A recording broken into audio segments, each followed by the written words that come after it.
प्रकाश की इस होटल में पहली रात थी। अभी वह कुछ लिखने के लिए बैठा ही था, तभी डोरबेल बजी। प्रकाश ने घड़ी देखी तो रात के 11 बज रहे थे। रात को कौन हो सकता है? वह नैनीताल में किसी को जानता भी नहीं था। यह सोचते हुए उसने दरवाज़ा खोला तो सामने एक 40-45 साल की बेहद खूबसूरत औरत खड़ी थी। प्रकाश ने उसकी तरफ देखकर कहा, जी कहिए। और उस औरत ने बताया कि मैंने आपका नाम सुना है, आप फिल्मों में काम करते हैं, यह भी जानती हूँ।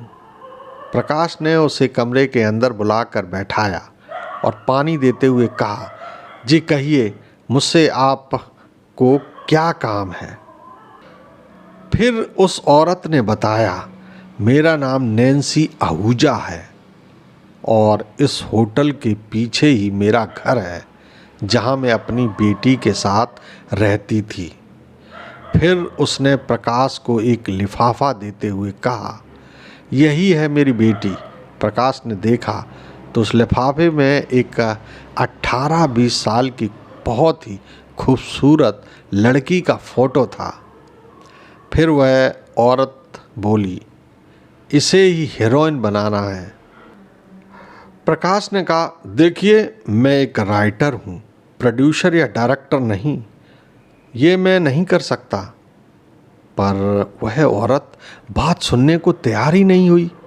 तो मैंने कहा, ठीक है, मैं किसी से बात करता हूँ। फिर वह औरत तो चली गई, पर प्रकाश ने महसूस किया कि उसके आने के बाद कमरे में अजीब सा डर का एहसास हो रहा था। पर प्रकाश अब उस औरत के बारे में ही सोचते सोचते सो गया। अगली सुबह वह होटल से बाहर घूमने निकला तो उसे एक मकान दिखाई पड़ा जो शायद नैन्सी डिसूजा का ही था।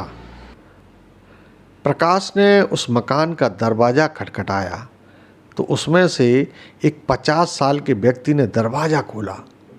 प्रकाश ने पूछा, नैन्सी डिसूजा का घर यही है? हाँ जी, उस आदमी ने कहा। पर आप?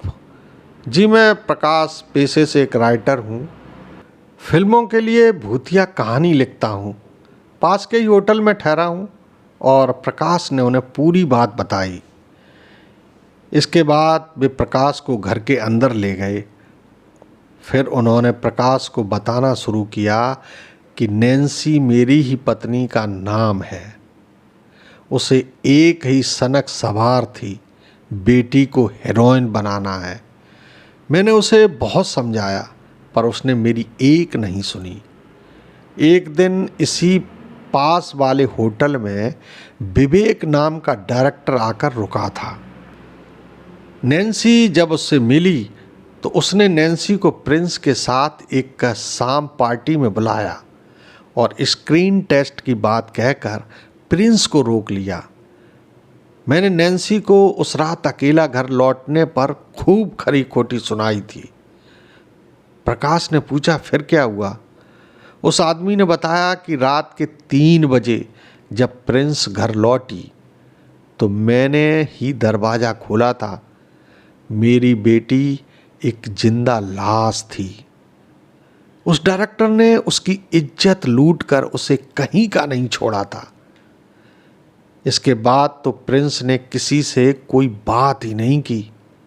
और फिर एक दिन प्रिंस ने पीछे वाली पहाड़ी से कूदकर जान दे दी। पीछे ही नैन्सी भी थी जो उसे आवाज़ देते हुए उस पहाड़ी तक पहुंच गई। पर इससे पहले कि नैन्सी प्रिंस को रोक पाती, प्रिंस कूद गई थी।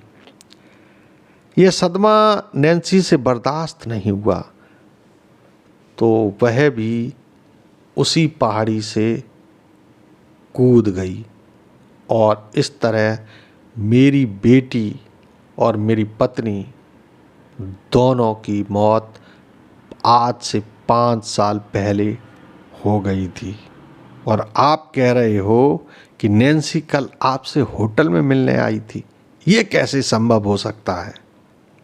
अब तो प्रकाश को काटो तो खून न निकले, इतना बुरा हाल हो चुका था। डर के मारे वह घबराते हुए तुरंत वहाँ से उठा और होटल में पहुँचा और उसने होटल मैनेजर को बुलाकर तुरंत अपना कमरा चेंज करने को कहा।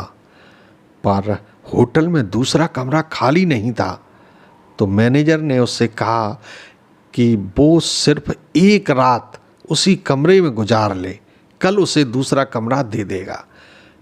पर प्रकाश एक घंटा भी उस कमरे में नहीं रुकना चाह रहा था। फिर मैनेजर ने उससे मिन्नतें करते हुए समझाया, कहा कि मैं 2 गार्ड आपके कमरे के बाहर खड़े कर देता हूँ, जो पूरी रात खड़े रहकर आपकी सुरक्षा करेंगे, और वादा रहा कल आपका कमरा बदल दूंगा। अब प्रकाश मैनेजर की मजबूरी समझकर उसी कमरे में रुकने को तैयार हो गया। प्रकाश नहा धोकर फ्रेश हुआ ही था, तभी डोरबेल बजी। उसने दरवाज़ा खोला तो सामने विवेक खड़ा था। कमरे में घुसते ही विवेक ने हंसते हुए चुटकी ली। अरे भाई प्रकाश, वाह! स्पेशल गार्ड देखकर मुझे तो लगा इस कमरे में कोई मंत्री जी ठहरे हुए हैं। प्रकाश सीरियस होते हुए बोला, अरे यार क्या बताऊं, आज के वक्त में किसी को बोलता हूं तो उल्टा। विवेक बोला, हुआ क्या? तब प्रकाश ने कहा, एक औरत जो 5 साल पहले मर चुकी है, वो इस कमरे में आकर मुझसे अपनी बेटी को हीरोइन बनाने की सिफारिश करती है। अब विवेक हंसते हुए बोला, यार तूने जरूर कोई सपना देखा होगा। असल में तू मेरे लिए हॉरर स्टोरी लिख रहा है ना, ये उसी का कोई किरदार होगी। प्रकाश बोला, कहानी तो अभी शुरू भी नहीं हुई, इसलिए तो मैनेजर से कमरा चेंज करने को कहा, पर कमरा कोई नहीं था, इसलिए तो ये गार्ड खड़े किए हैं उसने। अब तो विवेक और भी जोर से हंसने लगा। तभी प्रकाश बोला, तुझे भी मेरी बात पर भरोसा नहीं हो रहा ना?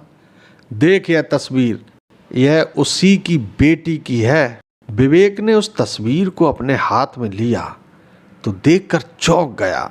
उसका पूरा बदन सुन्न पड़ गया था और अब पूरे शरीर से पसीना छूट रहा था, क्योंकि विवेक को अब 5 साल पहले इस कमरा नंबर 302 की पूरी घटना याद आ गई थी।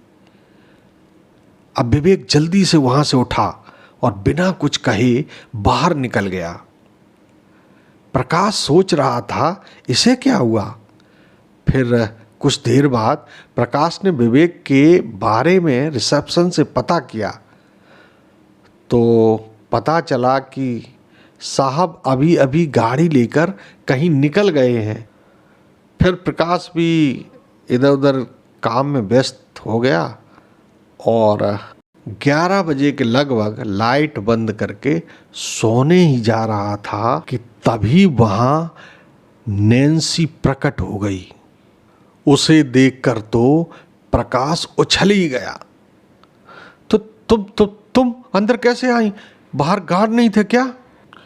और आपके साथ ये कौन है? तब नैन्सी बोली, आप घबराइए मत, मैं आपको कोई नुकसान नहीं पहुंचाने आई। प्रकाश ने जब यह सुना तो उसकी कपकपी बंद हुई और थोड़ा सा सामान्य होते हुए बोला, लाइट जला लूं? नैन्सी ने कहा, नहीं, ऐसे ही मेरी बात सुनो। पीछे खड़ी अपनी बेटी को सामने करती हुई बोली, यही है मेरी बेटी। आज आप मेरे घर भी गए थे, इसलिए मेरे बारे में सब कुछ जान ही चुके हो। अब मेरा काम पूरा हो गया और मैं हमेशा के लिए इस होटल का कमरा नंबर 302 छोड़ कर जा रही हूँ। आप अच्छे इंसान हैं और नेक दिल भी, इसीलिए मैं ये बताने आई थी। इसके बाद नैन्सी गायब हो गई। सुबह जब प्रकाश की आंख खुली तो उसे रात वाली सारी बातें याद थीं। तभी दरवाजे की डोरबेल बजी। प्रकाश ने दरवाज़ा खोला तो सामने मैनेजर हाथ में एक अखबार लिए खड़ा था और चाबी भी। उसने चाबी प्रकाश को देते हुए कहा, लीजिए साहब, आपके दूसरे कमरे की चाबी। तभी प्रकाश की नज़र अखबार के फ्रंट पेज पर गई, जहां बड़ा बड़ा लिखा था, फेमस फिल्म डायरेक्टर विवेक की कार एक्सीडेंट में मौत।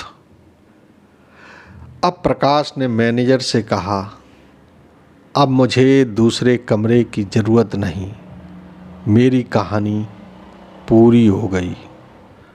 तो दोस्तों, आपको मेरी कहानी कैसी लगी हमें कमेंट्स करके ज़रूर बताएं। तब तक के लिए प्रमोद झा का प्यार भरा नमस्कार।